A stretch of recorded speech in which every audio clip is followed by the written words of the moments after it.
விருதுநகர் மாவட்டம் சாத்தூர் அருகே நடைபெற்ற பட்டாசு வெடிவிபத்தில் 6 பேர் உயிரிழந்த நிலையில் ஆலை உரிமையாளர் கைது செய்யப்பட்டுள்ளார். இதுகுறித்த கூடுதல் விவரங்களை செய்தியாளர் ராஜ்குமார் வழங்க கேட்கலாம்.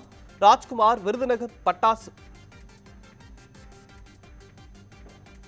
மேலும் இது தொடர்பான விவரங்களை செய்தியாளர் ஜெயலானி வழங்க கேட்கலாம். ஜெயலானி, இது தொடர்பான விவரங்களை பதிவு பண்ணுங்க.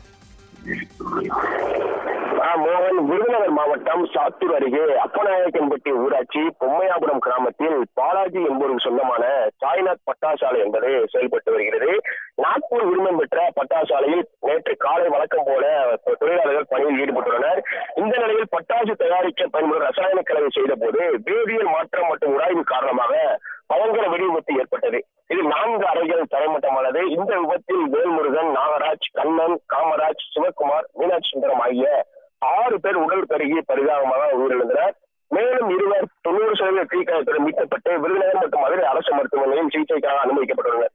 இந்த விபத்து குறித்து சாத்தூர், சிவகாசி, விருதுநகர் தீயணைப்புத்துறையினர் மீட்பு பணியில் ஈடுபட்டனர். விபத்து குறித்து வச்சக்காரப்பட்டி போலீசார் சம்பவ இடத்திற்கு விரைந்து சென்று விசாரணை மேற்கொண்டனர். பின்பு இந்த பட்டாசாலை விபத்து தொடர்பாக ஆலை உரிமையாளர்கள், போர்மேன்கள் உட்பட 7 பேர் மீது 5 பிரிவுகளின் கீழ் வழக்கு பதிவு செய்யப்பட்டது.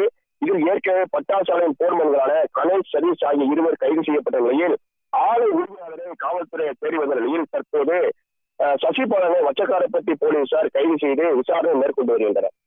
மோகன், சாத்தூர் அருகே பட்டாசு ஆலை வெடிவிபத்து தொடர்பாக உரிமையாளர் கைது செய்யப்பட்டிருப்பது பற்றிய விவரங்களை வழங்கியதற்கு நன்றி ஜெயலானி.